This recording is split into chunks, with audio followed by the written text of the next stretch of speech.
Thank you very much. Thank you very much. Thank you very much. Thank you. Thank you.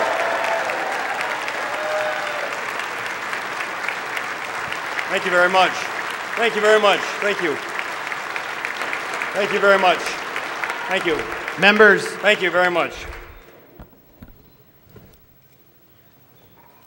Thank you very much. Mr. Speaker, Madam President, honorable members of the Minnesota Legislature, Madam Chief Justice and distinguished members of the Supreme Court, the constitutional officers, former Governors Anderson and Quee, representatives of the Minnesota Congressional Delegation, honored guests, my fellow Minnesotans. On January 22, 2002, as a Minnesota Senator, I attended President George W. Bush's first State of the Union address. It occurred just 4 months after the terrible events of September 11, 2001. He began with these words: "As we gather tonight, our nation is at war, our economy is in recession, and the civilized world faces unprecedented dangers. Yet the state of our union has never been stronger." The President's words rang true. On the night of 9/11, I had joined with other members of Congress on the steps of the United States Capitol, which had been spared destruction that day by the heroic actions of passengers aboard United Flight 93, led by Minnesota native Thomas Burnett, Jr. We gathered not as Republicans or Democrats, but as Americans. We wanted to show our nation and the world that despite the day's horrors, our country stood strong, our leaders were united, and our government was working together. A few days later, we went to the Pentagon and to Ground Zero. Then I traveled with a small bipartisan group of senators to Afghanistan, just after American forces had routed the Taliban and Al-Qaeda and reopened the American embassy, though still surrounded by razor wire and Marines.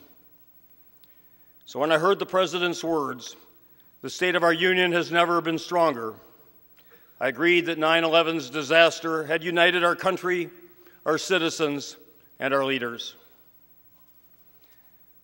I would like to say the same about the state of Minnesota today.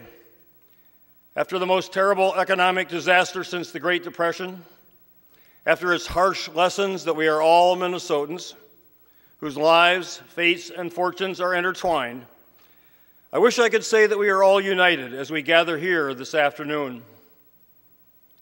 Whether we unite or whether we divide is hanging in the balance for us to decide. The challenges we face threaten to divide us rather than bring us together. Partisan posturing and narrow agendas threaten to overwhelm bipartisan cooperation and compromise. I do see promising signs of bipartisan accord. I appreciate the constructive relationships I have established with Speaker Zellers, Majority Leader Koch, and their leadership teams, as well as with Minority Leaders Bach and Thiessen and their teams. On the other hand, in just the second week of the legislative session, there was a hearing held on the effects of a shutdown of state government next July, a shutdown which would occur only if we fail to resolve our differences before adjournment 103 days from now. On the night of 9/11, I stood with my fellow United States senators and representatives, both Republicans and Democrats, on the steps of our United States Capitol to assure our fellow citizens that our government had not shut down, would not shut down, could not be shut down. It is absolutely unthinkable that we would even contemplate doing so here in Minnesota. So I ask you, legislators, I invite you, I implore you to join with me now, right here in our Capitol, and pledge to the people of Minnesota that we will not shut down their government, our government, not next July 1st, not any July 1st, not any day ever.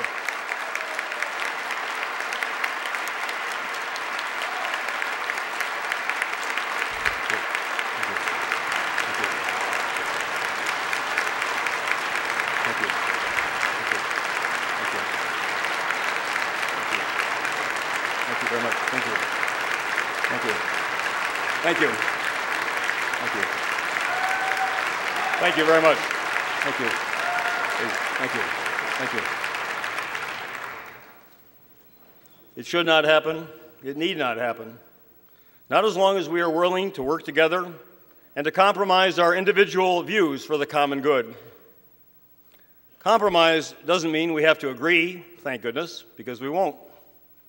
It doesn't mean we can't debate, because we will. It means we can disagree, debate, and then reach a shared solution to our state's problems. If we do so, by working together, we can rightfully tell the people of Minnesota that we succeeded. We did the very best we could, given the very difficult circumstances we inherited. And if we all succeed together, the people of Minnesota will win. If we fail, the people of Minnesota will lose. It's that simple. It's that inescapable. Our shared success is essential to turn our state around and get us, all of us, working again, by all of us working together. For many years, Minnesota was known as the state that worked. Governor Wendell Anderson, who is here with us today, is the only Minnesota governor ever to ascend to the cover of Time magazine for his leadership in creating the Minnesota Miracle. Governor Anderson, thank you.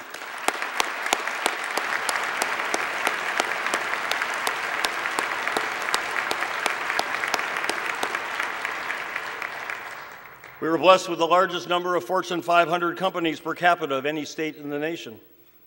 Most of them were started here by Minnesotans, like my great-grandfather, and were built by business pioneers like my father, Bruce Dayton, who is here today, into successful national and international corporations.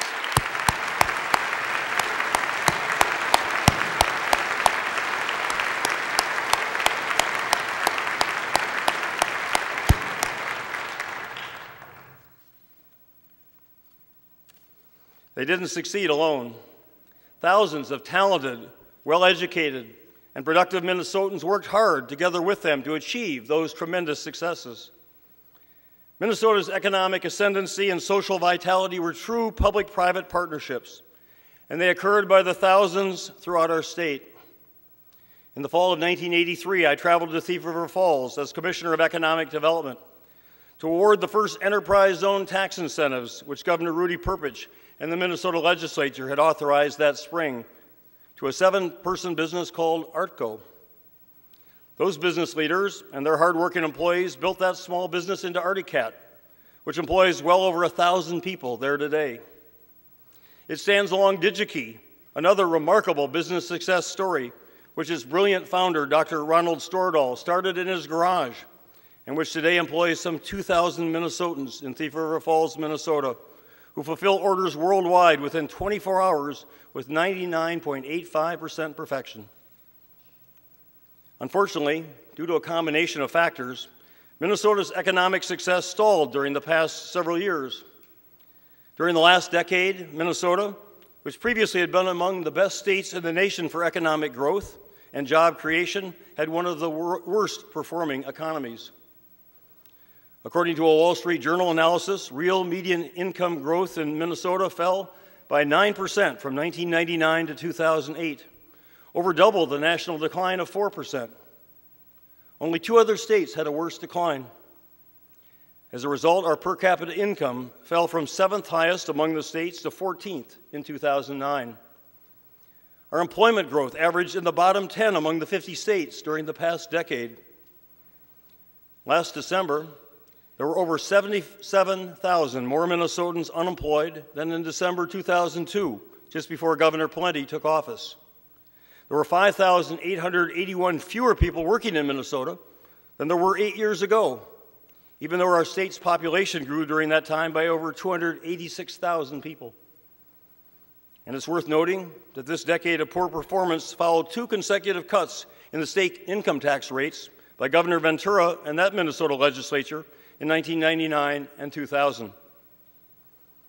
Fewer people paying lower taxes has meant state per pupil aid for our students from kindergarten through 12th grade has been reduced by 14% in real after-inflation dollars during the past 8 years. Tuition in our state's 2-year public colleges has risen to the 3rd highest in the nation. Tuitions in our four-year universities are among the top 10 highest. 10 Minnesota school districts have gone to 4-day school weeks, not for educational reasons, but rather for lack of money. Class sizes have grown, while thousands of talented teachers have been laid off, as in Lakeville last night.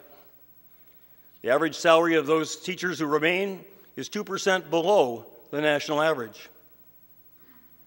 The number of road miles in poor and mediocre condition has more than doubled. Minnesota's rank among the 50 states in road condition has fallen from 8th to 27th. Anyone who drives our state's deteriorating roads and highways, or is stuck in ever longer metro traffic jams, or waits longer times for poorer bus service wants a better Minnesota than this. Any parent who has to find childcare for their children because of 4-day school weeks while they're working 5 wants a better Minnesota. Any 5th grade teacher in a classroom with 36 students wants a better Minnesota. Any college graduate saddled with many thousands of dollars in student loans and unable to find a job wants a better Minnesota. Anyone unable to find a job wants a better Minnesota.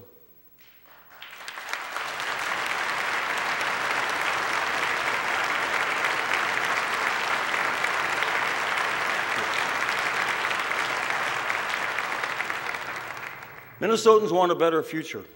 Minnesotans deserve a better future. I can envision a better future. I know what we must do to create that better future for all of us. To progress, we have to invest. We have to invest in jobs, in education, in transportation, in the health of our people, communities, and environment, and in the transformation of government. That is my 5-point plan for Minnesota's future prosperity.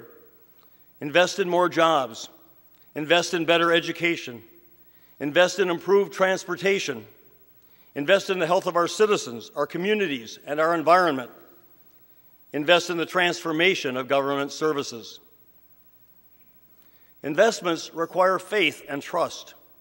People invest in the future only if they believe in that future. They invest only if they trust their investing partners. They invest only if they believe that others will do what is necessary for those investments to succeed. To create together a successful Minnesota, we need to believe once again in each other and in our collective talents, abilities, and wisdom. We need to believe that our fellow Minnesotans are acting in good faith, doing their best, and that they, like us, want the best for their children, their communities, and our state. So let us believe again in Minnesota. Let us believe again in one another. Let us invest together in our better future. It begins with education. I want to recognize and thank 2 of our most distinguished citizens, the retiring leaders of our 2 higher education institutions, the president of the University of Minnesota, Robert Brunix, and the chancellor of the Minnesota State College and University System, James McCormick. President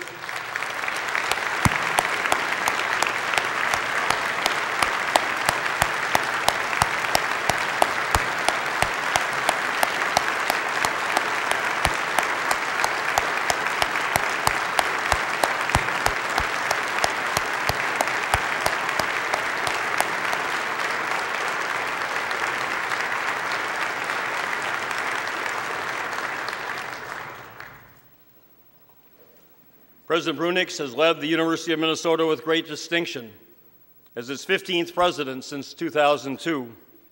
He has served the university for 39 years as professor, dean, executive vice president, provost, and president. Fortunately for all of us, he will continue his outstanding service to the university in a faculty position. Dr. Brunix.